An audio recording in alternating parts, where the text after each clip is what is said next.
నమస్తే welcome to I witness bulletin ముందుగా headlines. అయ్యప్పమాలలో దర్గాకు వెళ్లడం సమంజసం కాదు. నటుడు రామ్ చరణ్ పై తెలంగాణ అయ్యప్ప జేఏసీ ఫైర్. వెంటనే బహిరంగ క్షమాపణలు చెప్పాలని డిమాండ్. సొంత తల్లిదండ్రులకు ఏనాడైనా అన్నం పెట్టావా? చంద్రబాబుపై వైఎస్ జగన్ సూటి ప్రశ్న. త్వరలో ఏపీకి టాప్ ఐటీ కంపెనీస్. ఆంధ్రప్రదేశ్ ను అన్ని రంగాల్లో అభివృద్ధి చేస్తామన్న ఐటీ మంత్రి నారా లోకేష్. త్వరలో మెగా డిఎస్సీ నిర్వహిస్తాం. తొందరలోనే 16,347 డిఎస్సీ ఉద్యోగాల భర్తీకి చర్యలు. ముఖ్యమంత్రి చంద్రబాబు వెల్లడి. ఒక పక్క పవన్ కళ్యాణ్ సనాతన ధర్మం గురించి పోరాడుతుంటే ఇంకో పక్క వాళ్ళ అన్న కొడుకు రామ్ చరణ్ అయ్యప్ప మాలలో దర్గాకు వెళ్లడం సమంజసం కాదన్నారు తెలంగాణ అయ్యప్ప జేఏసీ వారు. అయ్యప్ప మాలలో ఉండి దర్గాకు ఎలా వెళ్తారు? రామ్ చరణ్ రెహమాని కూడా తిరుపతి శబరిలకు తీసుకురాగలరా అని ప్రశ్నించారు. దీనికి రామ్ చరణ్ వెంటనే బహిరంగ క్షమాపణలు చెప్పాలని డిమాండ్ చేస్తున్నామని అన్నారు. ఇక అయ్యప్ప జేఏసీ రామ్ చరణ్ నుంచి సమాధానం కోసం 4-5 రోజులు ఎదురు చూస్తాం. ఎలాంటి స్పందన లేకపోతే మా ఆందోళన ఉధృతం చేస్తామన్నారు.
ఏఆర్ రెహమాన్ అన్నందు వరకు వెళ్ళినానని, కానీ అదే ఏఆర్ రెహమాన్ గతంలో హిందూ ధర్మంలో ఉండి మతం మారిన తర్వాత ఉన్నటువంటి వ్యక్తి. మేము ఇక్కడి నుంచి మేము ఒక సనాతన హిందువులుగా లేదా అయ్యప్ప శక్తిగా అయ్యప్ప భక్తులుగా మేము ఇలా రామ్ చరణ్ నుంచే మన వేదిక నుంచే మన పత్రికా మిత్రుల ద్వారానే మేము ఒక సమాధానం అడుగుతా ఉన్నాము. ఆయన యొక్క మాటని గౌరవించి ఆయన యొక్క ఆలోచనని గౌరవించి మీరు ఖచ్చితంగా ఎట్లయితే దర్గాకు వెళ్ళిరో మీరు కూడా ఏఆర్ రెహమాన్ని తిరుపతి కానీ లేదా మీరు నమ్ముతున్నటువంటి శబరిమలకు తీసుకురాగలుగుతారా? లేనప్పుడు మీరెందుకు సనాతన ధర్మాన్ని అవమానపరుస్తున్నట్టు మాట్లాడడం సమంజసం కాదు. ఆ చర్యలు సమంజసం కాదు. మేము దీన్ని తీవ్రంగా ఖండిస్తా ఉన్నాం. రామ్ చరణ్ వెంటనే బహిరంగ క్షమాపణ చెప్పాలి. నీ తల్లిదండ్రులు ఎవరో ఏనాడైనా ప్రజలకు చూపించావా అంటూ ముఖ్యమంత్రి చంద్రబాబును సూటిగా ప్రశ్నించారు మాజీ ముఖ్యమంత్రి వైఎస్ జగన్. రాజకీయంగా నువ్వు ఎదిగిన తర్వాత ఏ రోజైనా నీ తల్లిదండ్రులతో కలిసి ఉన్నావా అని చంద్రబాబును ప్రశ్నించారు. వారిని నీ ఇంటికి తీసుకొచ్చి 2 పూటల అన్నం పెట్టి వాళ్లను సంతోష పెట్టావా అంటూ జగన్ చంద్రబాబుకు ప్రశ్నల వర్షం కురిపించారు. సూటిగా నేను చంద్రబాబు ఒకటే ప్రశ్న అడుగుతున్నాను. అయ్యా చంద్రబాబు, నీ తల్లిదండ్రులు ఎవరో ఈ రాష్ట్ర ప్రజలకు ఎప్పుడైనా చూపించావా? మానవతా విలువల గురించి మాట్లాడే నైతిక హక్కులు ఈ మనిషికి లేవు. చంద్రబాబు నాయుడు గారి తల్లిదండ్రులు ఎవరో ఈ రాష్ట్ర ప్రజలకు ఎప్పుడైనా చూపించావా? వారితో ఎప్పుడైనా కలిసి ఉన్నావా? రాజకీయంగా నువ్వు ఎదిగిన తర్వాత నువ్వు కనీసం మీ ఇంటికి తీసుకువచ్చి 2 పూటల భోజనం పెట్టి వారిని సంతోషంగా పంపించావా? కనీసం వాళ్ళిద్దరూ కాలం చేస్తే కనీసం తలకొరివైనా పెట్టేవా వాళ్ళకు? నేను చంద్రబాబు నాయుడు ప్రశ్న అడుగుతాను. ఇలాంటి మానవతా విలువలు ఏమాత్రం లేని వ్యక్తి ఈ చంద్రబాబు. రాజకీయాల కోసం ఏమైనా చేస్తాడు, ఏ గడ్డైనా తింటాడు, ఏ అబద్ధమైన ఆడతాడు, ఏ మోసమైన చేస్తాడు. ఇలాంటి వ్యక్తితో యుద్ధం చేస్తా ఉన్నాం. రాష్ట్ర ప్రజలందరికీ కూడా నేను కోరేది ఒకటే, ఈ యుద్ధంలో రాష్ట్ర ప్రజలందరూ కూడా అప్రమత్తంగా ఉండాలని చెప్పి కోరుతా ఉన్నాను. ఐటీలో టాప్ 100 కంపెనీలను ఏపీకి రప్పించేందుకు కృషి చేస్తున్నామని అన్నారు మంత్రి నారా లోకేష్. విశాఖ కేంద్రంగా international airport, convention centre, tourism, real estate రంగాలతో సోషల్ ఎకోసిస్టమ్ ని అభివృద్ధి చేస్తున్నామని తెలిపారు. ప్రముఖ కంపెనీలను ఏపీకి తీసుకువచ్చేలా కృషి చేస్తున్నట్లు ఆయన తెలిపారు. అధ్యక్ష, వంశకృష్ణ గారు అడిగినట్టు ఒక సోషల్ ఎకోసిస్టమ్ అనేది చాలా చాలా అవసరం అధ్యక్ష. దాంట్లో ఎయిర్పోర్ట్ ఒక భాగం.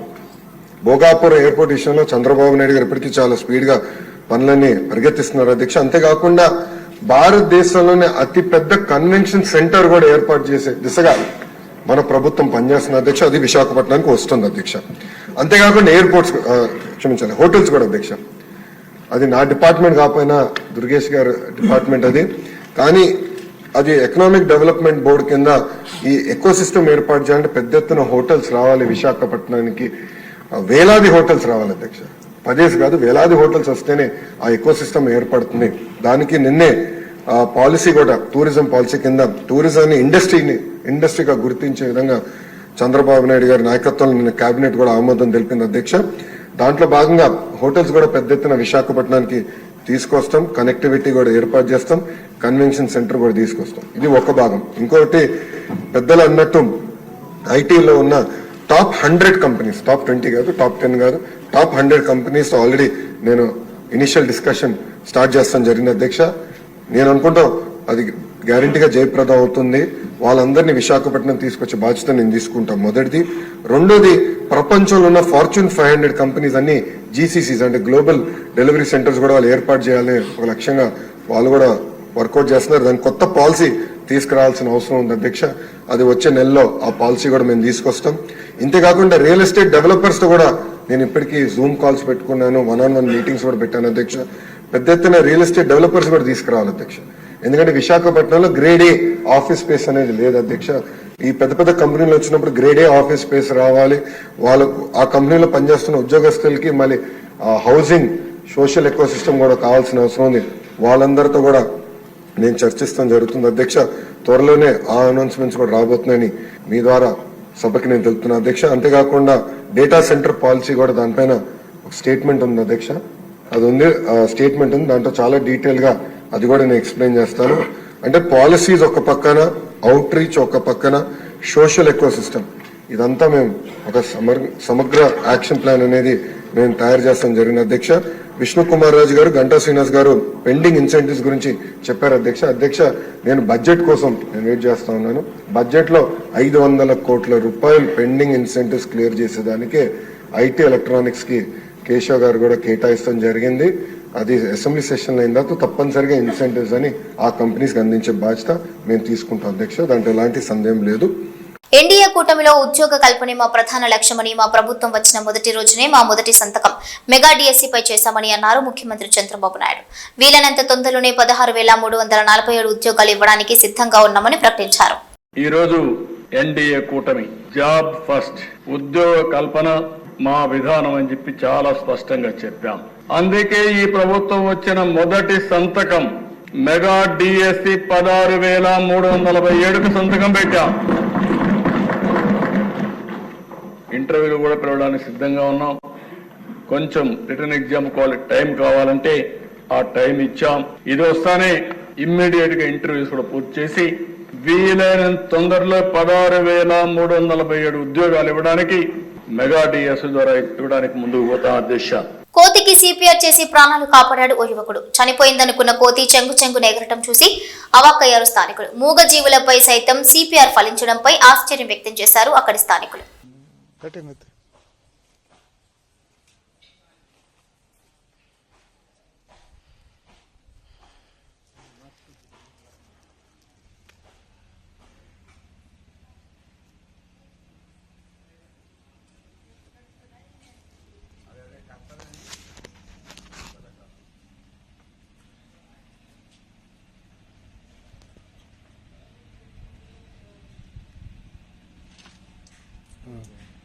Vou botar ele, pô. వద్దులే ఇద్దరులే ఏముందిలే దా దా దా దా ఇట్లా తల్లి ఒడిలో ఆడుకోవాల్సిన వయసులో రోడ్డుపై అడుక్కుంటూ కనిపించాడు. కర్నూలులో 2 ఏళ్లు నిండని ఓ పసిబాలుడిని గాంధీ వేషం వేసి రోడ్డుపై అడుక్కోవడానికి వదిలి వెళ్లారు. ఓ పక్క అడుక్కుంటూనే ఆ పిల్లవాడు నిద్రమత్తుగా జోగుతుండడం పలువురిని కదిలించింది. ఈ ఘటనపై స్పందించిన మంత్రి నారా లోకేష్ పిల్లాడిని కాపాడి అతనికి కావలసిన సౌకర్యాలను కల్పిస్తామని హామీ ఇచ్చారు.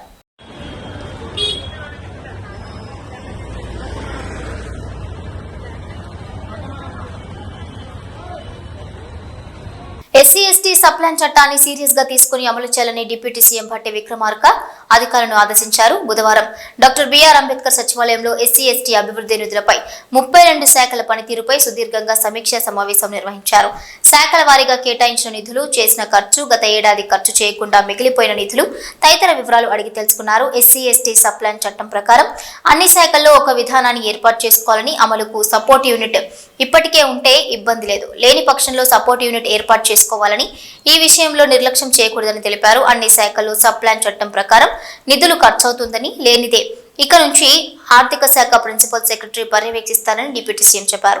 సప్లాన్ చట్టం అమలుపై సెస్ ఇప్పటి వరకు సమర్పించిన నివేదికలు అధ్యయనం చేయాలని సంబంధిత అధికారులను ఆదేశించారు. ఆర్థిక శాఖలో ప్రత్యేకంగా రీసెర్చ్ సెంటర్ ఏర్పాటు చేసి ప్రత్యేక పథకాల రూపకల్పన చేయాలన్నారు. ఎస్సీ ఎస్టీ అభివృద్ధి నిధుల ఖర్చుపై అన్ని శాఖలు 30 రోజుల్లో నివేదిక ఇవ్వాలని డిప్యూటీ సీఎం భట్టి విక్రమార్క మల్లు కోరారు. గిరిజన తండాలకు 3 ఫేజ్ విద్యుత్ సరఫరా కావాలన్న డిమాండ్ ఉన్న నేపథ్యంలో అధికారులు ఆ మేరకు చర్యలు చేపట్టాలన్నారు. మరో 3 నెలల్లో ఆర్థిక సంవత్సరం ముగుస్తున్న నేపథ్యంలో వచ్చే ఆర్థిక సంవత్సరంలో అమలు చేసేందుకు అన్ని శాఖల అధికారులు మంచి పథకాలను సిద్ధం చేసుకుని ఆర్థిక శాఖకు నివేదిక సమర్పించాలన్నారు. ఇది ఇందిరమ్మ రాజ్యం. ఎస్సీ ఎస్టీ సప్లాన్ చట్టం గత కాంగ్రెస్ ప్రభుత్వం హయాంలోనే వచ్చింది. ఈ పథకం అమలుపై ప్రజా ప్రభుత్వం స్పష్టంగా ఉంది. గత ప్రభుత్వ చర్యల మూలంగా 10 ఏళ్ల పాటు అర్హులైన వారు లబ్ధి పొందలేకపోయారు. మీ ద్వారా ఆ వర్గాలకు చేయూతను ఇవ్వాలని కోరారు. Special CS Vikas Raj, principal secretary finance Sandeep Kumar Sultania, ST welfare secretary Sharath, principal secretary SC welfare Sridhar, irrigation secretary Rahul Bojja, CDMA commissioner Sridevi, RTC MD Sajjana తదితరులు పాల్గొన్నారు. పోలీస్ కానిస్టేబుల్ గా శిక్షణ పొందిన 270 మంది constable passing out parade Cyberabad commissionerate స్టేడియంలో నిర్వహించారు. ఈ కార్యక్రమానికి అడిషనల్ డైరెక్టర్ జనరల్ వివి శ్రీనివాస్, సైబరాబాద్ సిపి అవినాష్ మహంతి, ఇతర పోలీస్ అధికారులు పాల్గొని క్యాండిడేట్ల గౌరవ వందనం స్వీకరించారు. శిక్షణ పొందిన కానిస్టేబుల్ నిర్వహించిన మార్చ్ ఫస్ట్ విశేషంగా ఆకర్షించింది.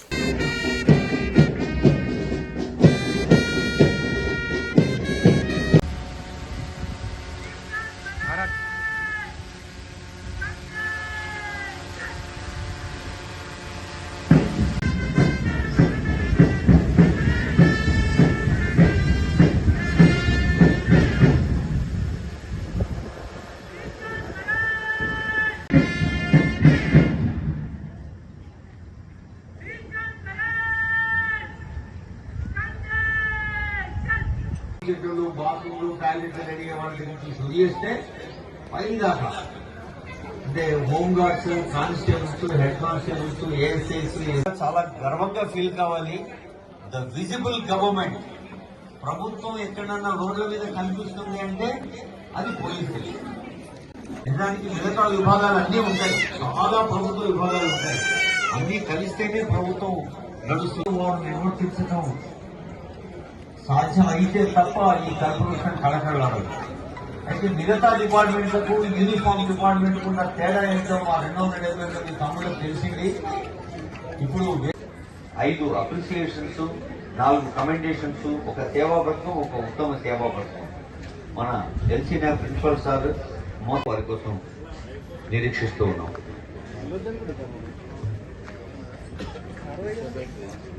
గచ్చిబౌలిలోని సిద్దిక్ నగర్ లో పక్కకు ఒరిగిన భవనాన్ని కూల్చివేత కార్యక్రమం రాత్రి 9 గంటలకు పూర్తి చేశారు జీహెచ్ఎంసీ అధికారులు. ఇక G+4 తో పాటు పెంట్ హౌస్ తో ఉన్న భవనం మంగళవారం రాత్రి పక్కకు ఒరిగిన విషయం తెలిసిందే. హైడ్రా జీహెచ్ఎంసీ సంయుక్త ఆధ్వర్యంలో ఎలాంటి ముప్పు లేకుండా భవనం కూల్చివేయడం జరిగింది. బుధవారం ఉదయం 11:30 కూల్చివేత పనులను చేపట్టి రాత్రి 9 గంటలకు పూర్తి చేశారు. హైడ్రా జీహెచ్ఎంసీ యంత్రాంగం పక్కనే ఉన్న నిర్మాణాలకు ఎలాంటి నష్టం వాటిల్లకుండా పనులు పూర్తి చేసింది.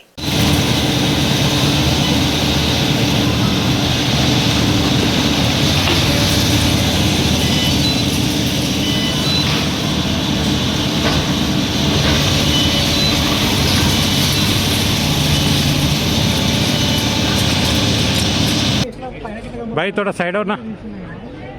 अरे 10 सेकंड थोड़ा साइड हो जाना भाई, 10 second.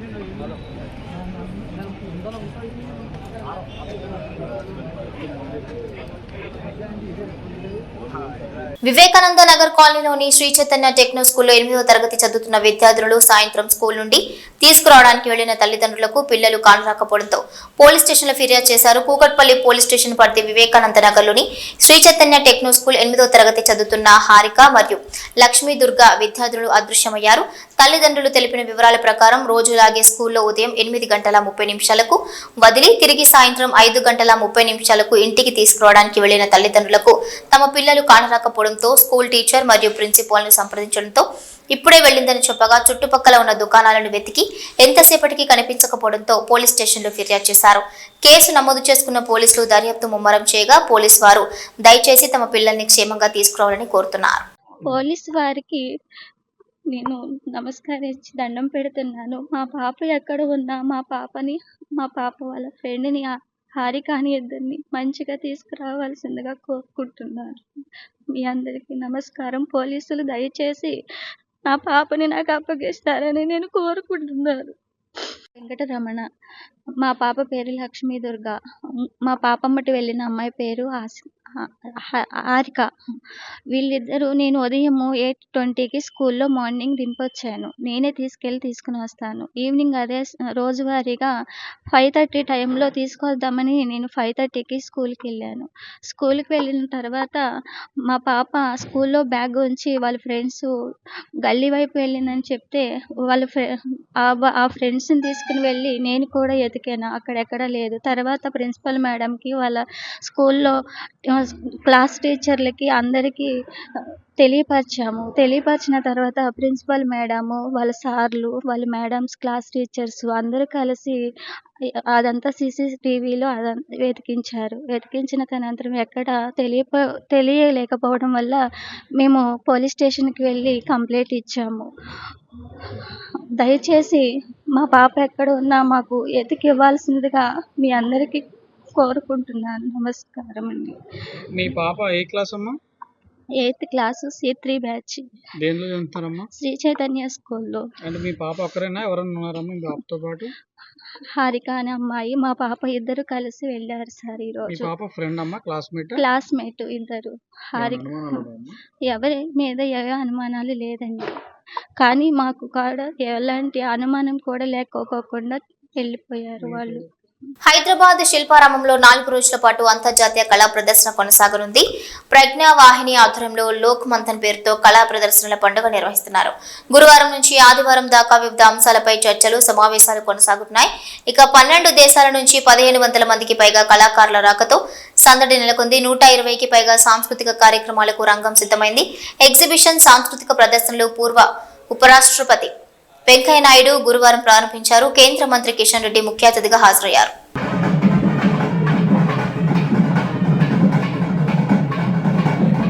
Music and dance. That is the purpose of this program. It's a noble idea behind the program. I am really happy to be amidst you all to inaugurate this program. This is really commendable.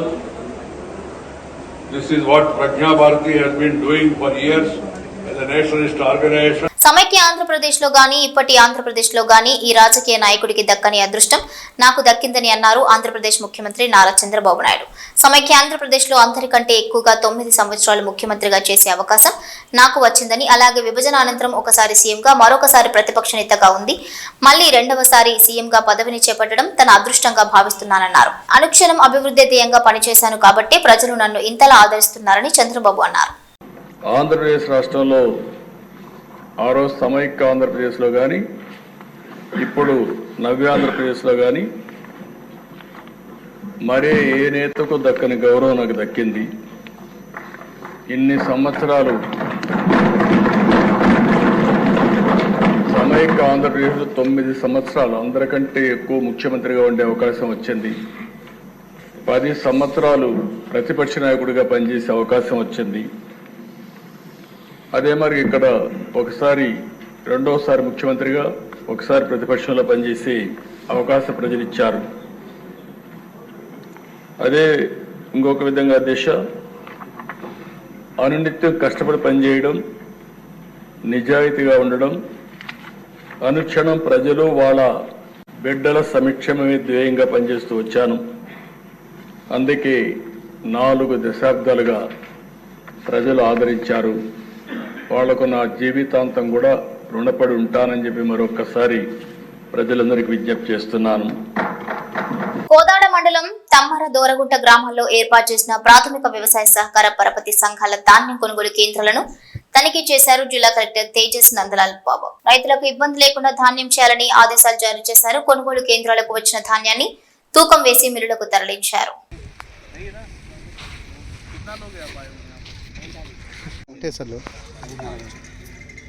పచ్చడి కోసుకున్నావా?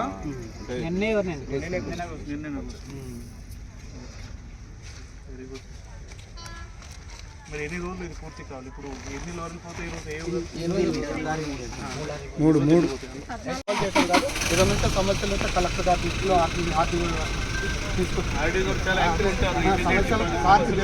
సమస్యల పరిష్కారం కోసం మేము ఆందోళన చేసి కాదు, రైతులందరినీ సమగ్రంగా వచ్చే ధాన్యం అంతా కూడా ఇప్పుడు మీరు చెప్పినట్టు పూర్తి పక్వానికి వచ్చిన తర్వాత వరి ధాన్యం కోసి ఆరబెట్టి పూర్తిగా సార్ మొన్న జేసీ గారు వచ్చినప్పుడు మేము ఒక ఎనభై ఏం చేశామంటే మాకు బోనస్ అయితే ఎమ్మటే మీరు ప్రభుత్వం ప్రకటించింది సార్. మాకు ఎన్ని రోజుల్లో బోనస్ చెల్లించండి అని మీరు ఒక మాట చెప్పంటే ఇమీడియట్లీ మీరు పేమెంట్ కూడా అవుతా ఉంది. సరే, సంతోషం సార్. అయిపోయినవి మేము ఇమీడియట్లీ ట్యాబ్ ఎంట్రీ చేసిన తర్వాత 48 hours మీ పేమెంట్లు పంపిస్తాం. సార్ జేసీ గారు కూడా అదే చెప్పింది. Thank you sir.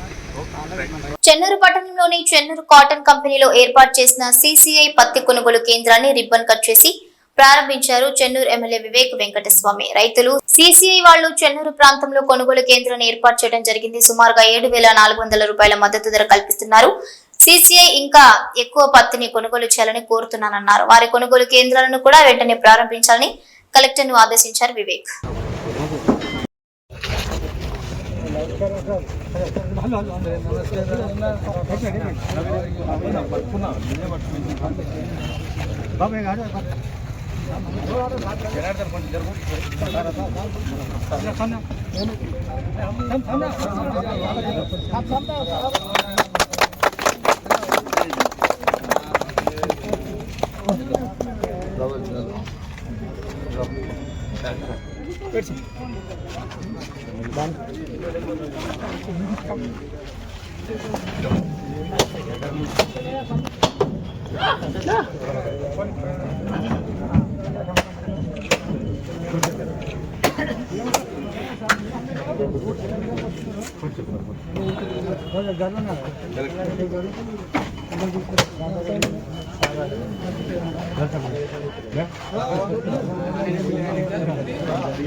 చూడు అబ్బా పెడు.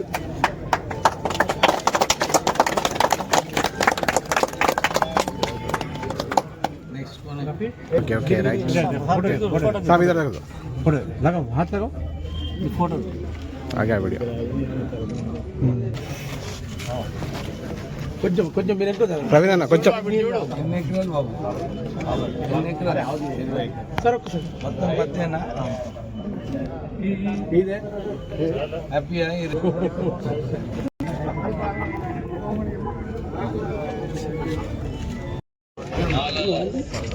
Textile ministry government of India వాళ్ళు ఒక ప్రొక్యూర్మెంట్ సెంటర్ ఇక్కడ మంచిర్యాల డిస్ట్రిక్ట్లో చెన్నూరు ప్రాంతంలో ప్రారంభం చేయడం జరిగింది. 4,18,661 క్వింటల్ పత్తిని కొనుగోలు చేయడం జరిగింది. యావరేజ్ ప్రైస్ సుమారు 7,400 రూపాయలు లభిస్తుంది. రైతులందరూ కూడా సంతోషిస్తున్నారు, మంచి ధర వచ్చిందని చెప్పి. మాయిశ్చర్ కంటెంట్తో లింక్ అయిన ప్రైజు రైతులకు ఉపయోగపడుతుంది. కాటన్ కార్పొరేషన్ ఎట్లానే ఇంకా ఎక్కువ పత్తి కొనుగోలు చేసుకుంటే బాగుంటుందని చెప్పి కాటన్ కార్పొరేషన్ వారికి ఒక సూచన. డిస్ట్రిక్ట్ కలెక్టర్ గారు ఈ ప్రాంతంలో పత్తి కొనుగోలు, వరి కొనుగోలు కూడా తొందరగా సెంటర్ స్టార్ట్ చేసి రైతులకు ఇబ్బంది లేకుండా ఈ సెంటర్స్ కూడా ప్రారంభమవుతాయి. అందరూ కూడా మాయిశ్చర్ కొంచెం ఎండలో పెట్టి మాయిశ్చర్ తక్కువైన తర్వాత సెంటర్స్కి ఇస్తే బాగుంటుంది. Thank you. ఇవి బులెటిన్ అప్డేట్స్.